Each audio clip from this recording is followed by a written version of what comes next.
नमस्कार विद्यार्थी मित्रांनो, विजन गव्हर्नमेंट जॉब हे आपल्या एज्युकेशन चॅनलवरती आपलं पुन्हा एकदा स्वागत आहे. आजचं हे लेक्चर आपलं इकॉनॉमिक्सच्या पॉईंट ऑफ व्ह्यू अतिशय महत्वाचं आहे.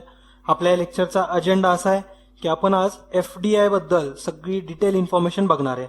ओके, तर एफडीआय काय असतो, एफडीआय कुठल्या कुठल्या पद्धतीने आपल्या देशामध्ये एंटर करतो, या सगळ्या गोष्टी आपण या लेक्चरमध्ये कव्हर करूया. ओके, तर वेळ न वाया घालवता लेक्चरची सुरुवात करूया. तर एफडीआय हा दोन वेगवेगळ्या पद्धतींनी आपल्या देशामध्ये एंटर होतो किंवा आपण दोन पद्धतींनी एफडीआय बाहेरून घेऊ शकतो. तर कुठल्या कुठल्या दोन पद्धती, तर एक म्हणजे एक ऑटोमॅटिक रूट असतो, तर ऑटोमॅटिक रूट, आणि दुसरा म्हणजे गव्हर्नमेंट रूट किंवा अप्रुव्हल रूट. ओके, तर असे दोन वेगवेगळे रूट आहेत. आता रूट ऑटोमॅटिक रूट म्हणजे काय असतो, तर याच्यामध्ये आपल्याला काही गव्हर्नमेंटच्या एक्स्ट्रा अशा अप्रुव्हल्सची गरज नसती किंवा आपल्याला गव्हर्नमेंटकडून अशा काही वेगळ्या परमिशन्स घ्याव्या लागत नाहीत, आरबीआय कडून कुठल्या वेगळ्या परमिशन्स घ्याव्या लागत नाहीत. तर आपल्याला सरळ सोप्या मार्गाने म्हणजेच ऑटोमॅटिकली आपण एफडीआय दुसऱ्या देशातून आपल्या देशामधल्या कंपन्यांमध्ये इन्व्हेस्ट करू शकतो. That is foreign direct investment आपल्या देशामध्ये आपण डायरेक्टली ऑटोमॅटिक वेमध्ये आणू शकतो. आणि अशा कुठल्या फील्ड असतील ज्या फील्डमध्ये गव्हर्नमेंट अशी सूट देतो की तुम्ही त्या पर्टिक्युलर फील्डमध्ये गव्हर्नमेंटची परमिशन न घेता बाहेरून एफडीआय मागवू शकता, त्याच फील्डचा जो रूट असतो त्याला आपण ऑटोमॅटिक रूट म्हणतो. ओके, जर तुम्हाला एक्झाम्पल द्यायचं झालं तर सपोज माझं एखादं काहीतरी किराणाचं दुकान आहे. ओके, तर किराणा किंवा जनरल स्टोअर आहे माझं, तर जनरल स्टोअरला गव्हर्नमेंटनी परमिशन दिली आहे असं आपण गृहीत धरू की तुम्ही म्हणजे मला म्हणतील गव्हर्नमेंट की तुम्ही बाहेरून कुठूनही कुठल्याही देशातून किंवा कुठल्याही कंट्रीतून तुम्ही एफडीआय मागवू शकता तुमच्या दुकानाच्या डेव्हलपमेंटसाठी. That is foreign direct investment तुम्ही तुमच्या दुकानामध्ये डायरेक्टली करू शकता. तर तो जो असेल म्हणजे माझे जे पैसे बाकीच्या बाहेरच्या कंट्रीतून माझ्या दुकानामध्ये इन्व्हेस्ट होतील तर तो रूट असेल ऑटोमॅटिक रूट. ओके, तर समजलं असेल तुम्हाला आय गेस की ऑटोमॅटिक रूट काय असतो. ऑटोमॅटिक रूटमध्ये फक्त एकच कंडिशन असती आणि ती म्हणजे की जेवढे पैसे आलेत किंवा जो आपलं बॅलन्स शीट आहे हे तुम्ही 1 महिन्याच्या आतमध्ये आरबीआयला दाखवायला लागतं. ओके, तर सपोज माझ्या दुकानामध्ये कुठल्या ऑस्ट्रेलियन कंपनीनी किंवा युएसच्या कंपनीनी जर एक 10 लाख इन्व्हेस्ट केले असतील तर मला त्याचं जे इन्व्हेस्ट केलेत तर त्याचं जे बॅलन्स शीट असेल किंवा त्याचे जे डॉक्युमेंट्स असतील हे 1 महिन्यापर्यंत आरबीआयमध्ये सबमिट करावे लागतील. ओके, मात्र याच्यासाठी मला कुणाची परमिशन आधी घ्यायची गरज नाहीये. तर हा झाला ऑटोमॅटिक रूट. आता दुसरा जो रूट आहे दॅट इज गव्हर्नमेंट रूट किंवा अप्रुव्हल रूट, तर तो बघू आपण. तर गव्हर्नमेंट रूटमध्ये काय असतं की गव्हर्नमेंट काही असे वेगवेगळे सेक्टर्स आहेत ज्यांच्यावरती बंधनं घातलीत गव्हर्नमेंटनी की जर एफडीआय तुम्हाला बाहेरून घ्यायचा असेल किंवा एफडीआय त्या फील्डमध्ये इन्व्हेस्ट करायचा असेल तर तुम्हाला गव्हर्नमेंटची परमिशन घ्यावी लागते. फॉर एक्झाम्पल की माझी एक कुठली तरी डिफेन्स सेक्टरशी रिलेटेड काहीतरी मॅन्युफॅक्चर्ड करायची कंपनी आहे. ओके, फॉर एक्झाम्पल रणगाडे बनवायची फॅक्टरी माझी, तर त्याच्यामध्ये जर फ्रान्सला किंवा बाहेरच्या कंट्रीला इन्व्हेस्ट करायची असेल तर त्यावेळेस मला गव्हर्नमेंटची परमिशन घ्यावी लागते. ओके, आणि किती इन्व्हेस्टमेंट करणार आहे ते पूर्ण जी डिटेल असेल ही मला गव्हर्नमेंटकडे अप्रुव्हलसाठी पाठवावं लागेल. ओके, तर असे जे सेक्टर्स आहेत लाईक डिफेन्स सेक्टर आहे, बरेच सेक्टर्स आहेत त्याच्यामध्ये आपल्याला गव्हर्नमेंटची परमिशन घ्यावी लागते. लाईक बँकिंग सेक्टर सुद्धा. ओके, बँकिंग सेक्टरमध्ये सुद्धा परमिशन घ्यावी लागते, तो पण गव्हर्नमेंट रूट आहे. त्यानंतर न्यूजपेपर जर माझे असतील तर त्याच्यासाठी सुद्धा मला गव्हर्नमेंटकडून परमिशन घ्यावी लागेल. तर हे झाले गव्हर्नमेंट रूट्स. ओके, किंवा अप्रुव्हल रूट. आता अप्रुव्हल सुद्धा वेगवेगळ्या सेक्टरकडे पाठवले जातात. जसं की गव्हर्नमेंट अप्रुव्हल करणार म्हणजे काय करणार, तर जो तुमचा प्रोजेक्ट असेल किंवा ते तुमचं जे डॉक्युमेंट्स असतील हे वेगवेगळ्या 3 फील्डकडे पाठवले जातात किंवा 3 सेक्टर्सला पाठवले जातात. जसं की FIPB, दॅन CCEA आणि CCS. म्हणजेच काय, आता FIPB तर या बजेटमध्ये काढून टाकला आता FIPB. तरी मी तुम्हाला त्याचं वर्किंग सांगतो. FIPB म्हणजे काय असतो, that is foreign investment promotion board. जर तुमची अमाऊंट त्या फील्डमधली, जसं की गव्हर्नमेंट रूटसाठी आपण बोलतोय आणि त्याच्यासाठीच ह्या 3 आहेत रिक्वायरमेंट. ओके, तर गव्हर्नमेंट रूटनी जर तुमच्याकडं 5,000 करोडपेक्षा जर कमी किंमत इन्व्हेस्ट होत असेल, सपोज 4,000 करोड कोणीतरी याच आपल्या रणगाड्याच्या प्रोजेक्टवरती इन्व्हेस्ट करणार आहे, तर त्यावेळेस मला अप्रुव्हल FIPB कडून घ्यावं लागेल, that is foreign investment promotion board. Okay. मात्र आता 2017-18च्या बजेटपासून FIPB हे गव्हर्नमेंटनी अबॉलिश करून टाकले. अबॉलिश इन द सेन्स काढून टाकलेलं आहे. म्हणजे आता FIPB असं काही सेक्टर राहिलेलं नाहीये. याचं रिझन अरुण जेटलीने असं दिलं होतं की आता मोर दॅन 90% सेक्टर इंडियामध्ये असे आहेत की जे ऑलरेडी ऑटोमॅटिक रूट थ्रू तिथं FDI जमा होतो. त्याच्यामुळं आता या FIPB ची गरज नाहीये. ओके. तर FIPB ला रिक्वायरमेंट लक्षात ठेवा फक्त की 5,000 करोडपेक्षा जर कमी इन्व्हेस्टमेंट असेल तर मला FIPB ची परमिशन घ्यायला लागायची, it is foreign investment promotion board. मात्र हा आता 2017-18च्या बजेटनुसार काढून टाकलेला आहे. हे लक्षात ठेवा. 4 लायनर क्वेश्चनमध्ये अशा प्रकारची एखादी लाईन दिसू शकते तुम्हाला. ओके. याला थोडंसं स्टार करून नोट डाऊन करा. CCAA म्हणजे काय असतं? CCA म्हणजे that is cabinet committee on economic affairs. Sir तुमची जर अमाऊंट म्हणजे आपल्या ज्या प्रोजेक्ट रणगाड्याच्या प्रोजेक्टमध्ये सपोज 5,000पेक्षा जास्त 5,000 करोडपेक्षा जास्त अमाऊंट येणार असेल तर त्यावेळेस जे डिसिजन असेल अप्रुव्हलचं, अप्रूव्ह करायचा की नाही एवढा FDI, हे डिसिजन CCAA और CCS म्हणजेच कॅबिनेट कमिटी ऑन सिक्युरिटी आणि cabinet committee on economics affair, तर हे डिसिजन घेतात. ओके. जर तुमची अमाऊंट 5,000 करोडपेक्षा जास्त असेल तर हे लक्षात ठेवा. CCEA कधी येतं तर 5,000 करोडपेक्षा जास्त अमाऊंट असेल तर, आणि FIPB कधी असायचं तर 5,000 करोडपेक्षा लहान अमाऊंट असेल तर. ओके. तर या गोष्टी तुम्ही लक्षातच ठेवायच्यात, इम्पॉर्टंट आहेत. एक्झाममध्ये अशा प्रकारचे प्रश्न बनू शकतात डायरेक्टली. ओके. आणि FDI तुम्हाला माहितीच असेल की जेव्हा नॉन रेसिडेन्स इन इंडिया आहेत तर हे आपल्या इंडियामध्ये काहीतरी इन्व्हेस्ट करायचे असेल तर ते फॉरेनमधून आपल्या इथं मनी ट्रान्सफर करतात. ओके. Non residential Indian. आणि हे FIPB ऍक्च्युली आधी होतं कशासाठी, किंवा हे जे 3 वेगवेगळ्या गव्हर्नमेंटच्या ऑर्गनायझेशन्स आहेत लाईक CCEA, CCS, हे कशासाठी असतं तर आपले जे FDI येतो तर हा FDI मधला वेस्ट अवॉइड करण्यासाठी, त्याचबरोबर जे डिले होतात कामांना तर ते डिले होऊ नयेत म्हणून हे 3 अप्रुव्हल घ्यायला लागायचे. ओके. यापैकी एक अप्रुव्हल. आता आपण कुठले कुठले फील्ड आहेत की जिथं 100% FDI आहे, त्याचा रूट ऑटोमॅटिक आहे की त्याचा रूट गव्हर्नमेंट अप्रुव्हल आहे, तरी आपण फॅक्ट्स बघूयात. कारण एक्झाममध्ये अशा प्रकारचे प्रश्न 100% येतात. तर आपण सेक्टर्स बघूत. एका साईडला तुम्हाला सेक्टर्स दिसत असतील आणि एका साईडला एंट्री रूट त्याचा काय आहे. तर ऍग्रिकल्चर अँड ॲनिमल हजबेंड्री, तर या सेक्टरला ऑटोमॅटिक रूट आहे आणि 100% FDI इन्व्हेस्ट करू शकतात. ओके. तर 100% आहे तिथं आणि ऑटोमॅटिक वे आहे, हे पण लक्षात ठेवायचं आहे. आता ऍग्रिकल्चर आणि ॲनिमल हजबेंड्रीमध्ये कुठले कुठले पॉईंट्स आहेत, जसं की फ्लॉरिकल्चर आहे, हॉर्टिकल्चर आहे, एपिकल्चर आहे, cultivation of vegetables and mushroom. तर हे जे सेक्टर आहेत तुम्ही इथं 100% करू शकता FDI इन्व्हेस्ट. ओके. आणि डेव्हलपमेंट अँड प्रोडक्शन ऑफ सीड्ससाठी सुद्धा. त्यानंतर प्लांटेशन सेक्टरमध्ये सुद्धा 100% ऑटोमॅटिक रूटनी FDI अलाउड आहे. Okay. Plantation sector means tree seed plantation, त्याचबरोबर रबर प्लांटेशन आहे, कॉफी प्लांटेशन आहे, olive oil tree plantation, palm oil tree plantation. तर हे जे वेगवेगळे प्लांटेशन्स आहेत तर याच्यामध्ये 100% ऑटोमॅटिक वेने FDI एंटर करू शकतो. ओके. इम्पॉर्टंट आहे. आता आपण बघू की मायनिंग सेक्टरमध्ये. तर मायनिंगमध्ये कसं आहे, डायमंड किंवा गोल्ड, सिल्वर असे जे प्रिशियस ओअर्स आहेत तर याच्यामध्ये ऑटोमॅटिक रूटनी 100% FDI इन्क्लूड आहे एक्सेप्ट टिटॅनियम. तर टिटॅनियम सोडून म्हणजे एक्सक्लुडिंग टिटॅनियम हा मेटल सोडला तर बाकीच्या फील्डमध्ये लाईक डायमंडमध्ये, गोल्डमध्ये, सिल्वरमध्ये, तर अशा ठिकाणी आपण 100% ऑटोमॅटिक वेनी एंटर करू शकतो FDI. मायनिंग या सेक्टरमध्ये सुद्धा मायनिंगमध्येच कोल आणि लिग्नाइट मायनिंग, तर याच्यामध्ये ऑटोमॅटिक वेने 100% FDI अलाउड आहे. मायनिंगमध्येच आणखीन मिनरल सेपरेशन ऑफ टिटॅनियम, तर याच्यामध्ये 100% अप्रुव्हल आहे, मात्र त्यासाठी गव्हर्नमेंट रूट यूज करावं लागतं किंवा गव्हर्नमेंट अप्रुव्हल घ्यावे लागतात. ओके. तर जे टिटॅनियम आपण बघितलं, जे गोल्ड, डायमंड, सिल्वर ह्याच्यासाठी तर आपण 100% ऑटोमॅटिकली करू शकतो, मात्र टिटॅनियमसाठी 100% आहे, बट तुम्हाला त्यासाठी गव्हर्नमेंट अप्रुव्हल घ्यावं लागेल. तर हा मायनिंग मधला इम्पॉर्टंट पॉईंट आहे. त्याचबरोबर पेट्रोलियम अँड नॅचरल गॅसेसमध्ये आपण बघूयात. तर पेट्रोलियम अँड नॅचरल गॅसमध्ये पेट्रोलियमच्या explosion activity of oil and natural gas field, त्याचबरोबर infrastructure related to marketing of petroleum products and natural gas, तर इथं ऑटोमॅटिक वेने 100% अलाउड आहे. आता आपण बघू की डिफेन्स मॅन्युफॅक्चरिंग मध्ये कसं आहे.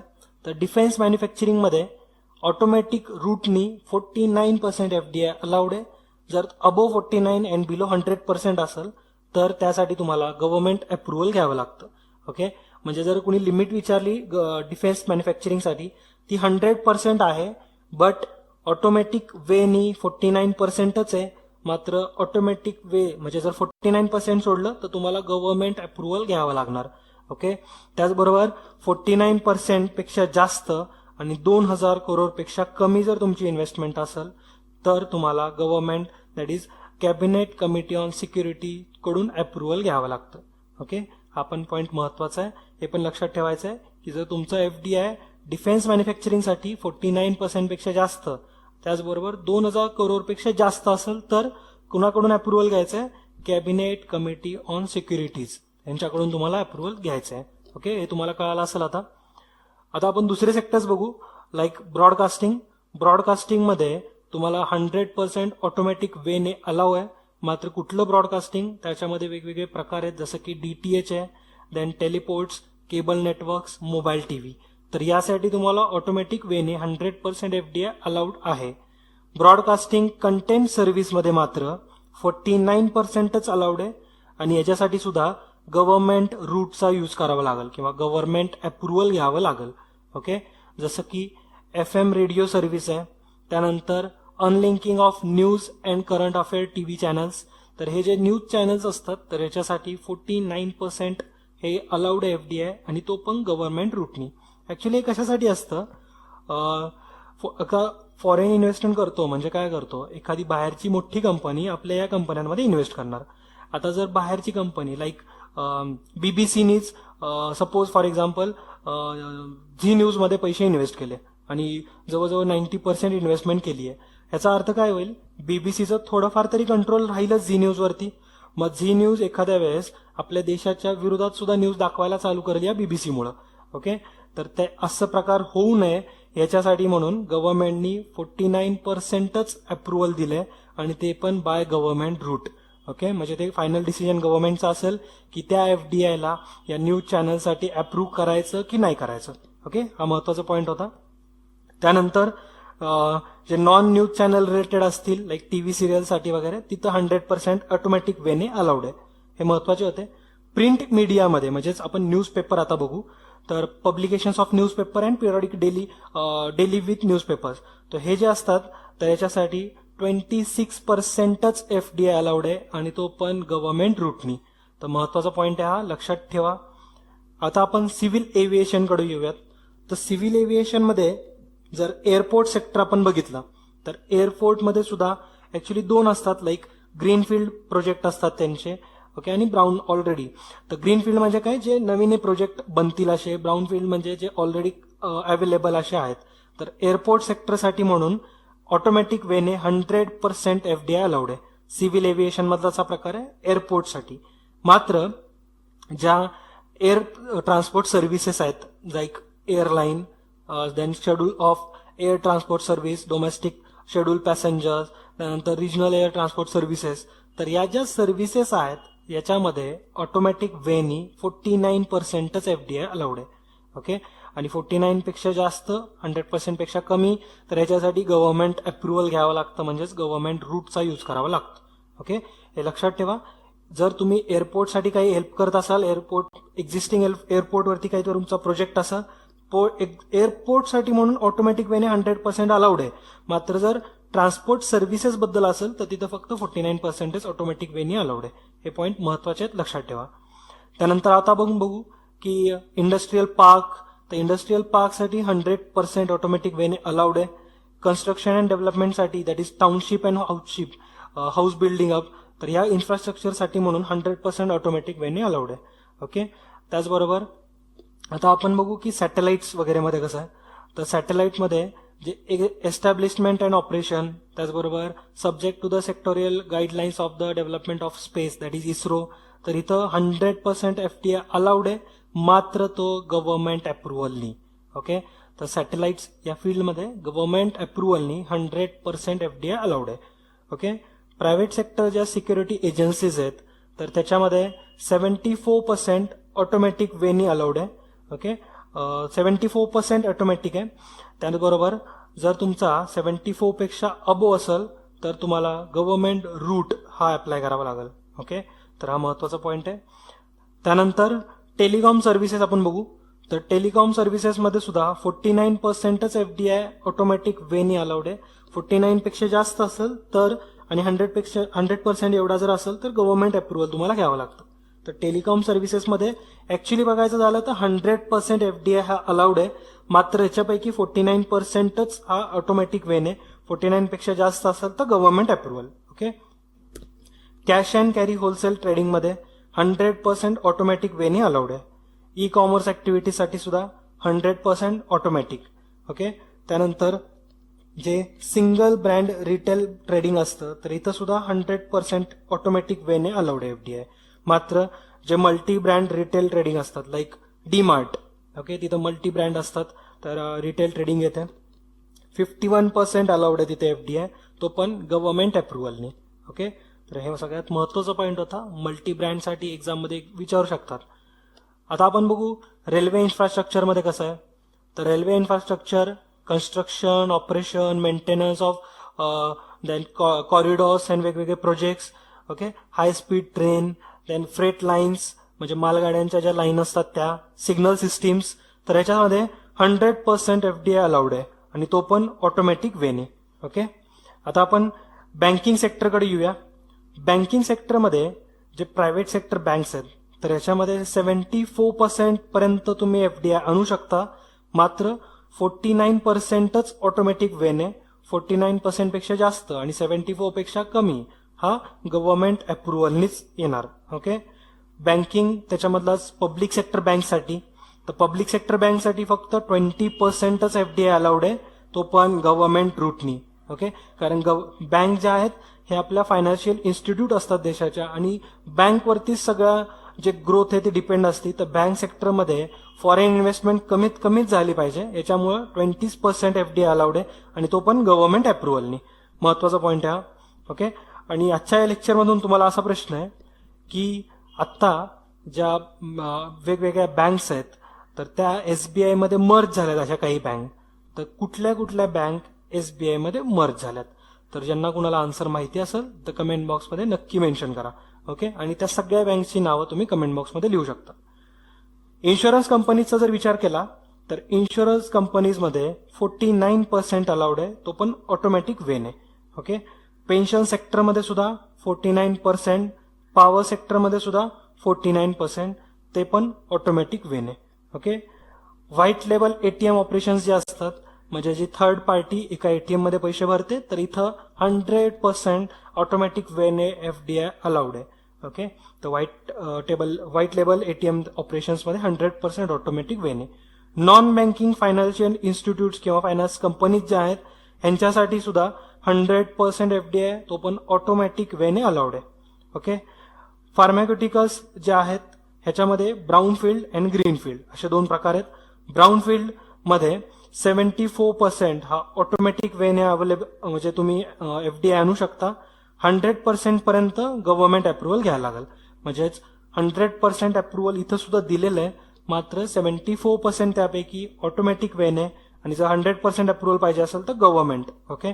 फार्मास्युटिकल्स ग्रीन फील्डसाठी मात्र 100% ऑटोमॅटिकली एफडीआय तुम्ही आणू शकता. ओके. त्यानंतर फूड प्रोडक्ट्स किंवा जे मॅन्युफॅक्चरिंग फूड्स इन इंडिया आहे तर याच्यासाठी 100% एफडीआय अलाउड आहे, मात्र तो गव्हर्नमेंट अप्रुव्हलनी. ओके. तर अशा बरेच सेक्टर आपण कव्हर केलेत. एक्झाममध्ये ह्याच्यापैकीच कुठले तरी विचारतीलच 100%. असे डायरेक्टली जोड्या लावामध्ये सुद्धा तुम्हाला दिसू शकतात. आणि इकॉनॉमिक्स मधला हा महत्वाचा पार्ट आहे आणि ऍक्च्युली हे वेळोवेळी बदलत राहतात.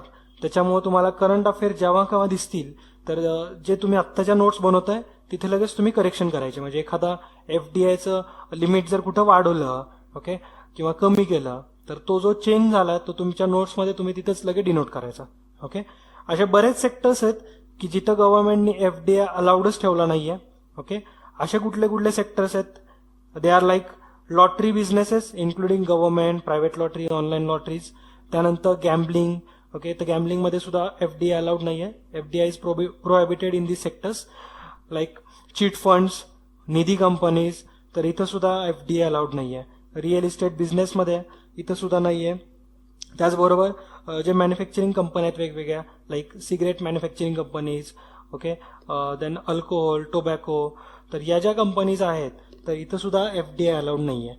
तर महत्त्वाचे कुठले कुठले मॅन्युफॅक्चरिंग सेक्टर कुठले कुठले? Cigars, then cigarettes, tobacco, okay, tobacco sub particles, तर हे जे आहेत सेक्टर तर इथं तुम्ही एफडीआय आणू शकत नाही. त्याचबरोबर ॲटोमॅटिक एनर्जी किंवा ॲटॉमिक एनर्जी आणि रेल्वेमधले पण ठराविक पार्ट, तर इथं तुम्ही प्रायव्हेट सेक्टर इन्व्हेस्टमेंट अलाउड केलेली नाही आहे. That is not open to private investment. तर लाईक ॲटॉमिक एनर्जी सेक्टर हे सुद्धा गव्हर्नमेंटनी त्यांच्याकडेच मर्यादित ठेवलेलं आहे. आपण एफडीआय तिथं नेऊ शकत नाही आहे. ओके, एज्युकेशन सेक्टरमध्ये पण 100% एफडीआय अलाउड आहे. ज्या क्रेडिट रेटिंग एजन्सीज असतात ना तर तिथं 74% पर्यंत तुमचा एफडीआय तुम्ही आणू शकता, तो पण ऑटोमॅटिक वेने. ज्या क्रेडिट रेटिंग एजन्सी असतात, ओके, कारण त्या महत्त्वाच्या असतात. त्याच्यामध्ये आपण 100% जर एफडीआय अलाउड केला तर ते क्रेडिट बाकीच्या कंपन्यांना, इंडियन कंपनीला कमी देऊन फॉरेन कंपनी ज्या जास्त देतील किंवा ज्या क्रेडिट त्या कुठल्या कुठल्या गोष्टींना देतात, क्रेडिट रेटिंग देतात, तर याच्यामध्ये फरक पडू शकतो. त्याच्यामुळे 74%च तिथे ठेवलेलं आहे. एज्युकेशनमध्ये आपण बघितलं 100% दिलेलं आहे. स्टॉक एक्सचेंजमध्ये 49% एफडीआय अलाउड असतो. तर हे सगळे महत्त्वाचे पॉईंट होते, तुम्ही व्यवस्थित त्याला नोट डाऊन करा. ओके, आणि इथं पण लिस्ट दिलेली आहे की जिथं 100% ऑटोमॅटिक रूटनी अलाउड आहे, तर हे तुम्ही नोट डाऊन करू शकता. ओके, आपण चांगल्या पद्धतीने एफडीआय हा टॉपिक कव्हर केलेला आहे. आता तुम्हाला कळालं असेल की ऑटोमॅटिक रूट काय असतो, गव्हर्नमेंट रूट काय असतो. ओके, आणि या सगळी जी इन्फॉर्मेशन आहे ही तुमच्या इकॉनॉमिक्ससाठी एकदम महत्त्वाची आहे. व्यवस्थित याच्या नोट्स बनवा. ओके, तर भेटूया पुढच्या लेक्चरमध्ये. तोपर्यंत हे लेक्चर कसं वाटलंय हे कमेंट करून नक्की कळवा. तुमच्या कमेंटमधूनच आम्हाला कळतं आम्हाला किती इम्प्रूव्हमेंट करायची आहे किंवा आमचे लेक्चर कसे सुरू आहेत. काही जर तुम्हाला वाटत असेल, एखादी काही करेक्शन असेल, ती पण तुम्ही नक्की कमेंटमध्ये मेन्शन करत जा. ओके, तर भेटूया पुढच्या लेक्चरमध्ये. तोपर्यंत जय हिंद, जय महाराष्ट्र. धन्यवाद.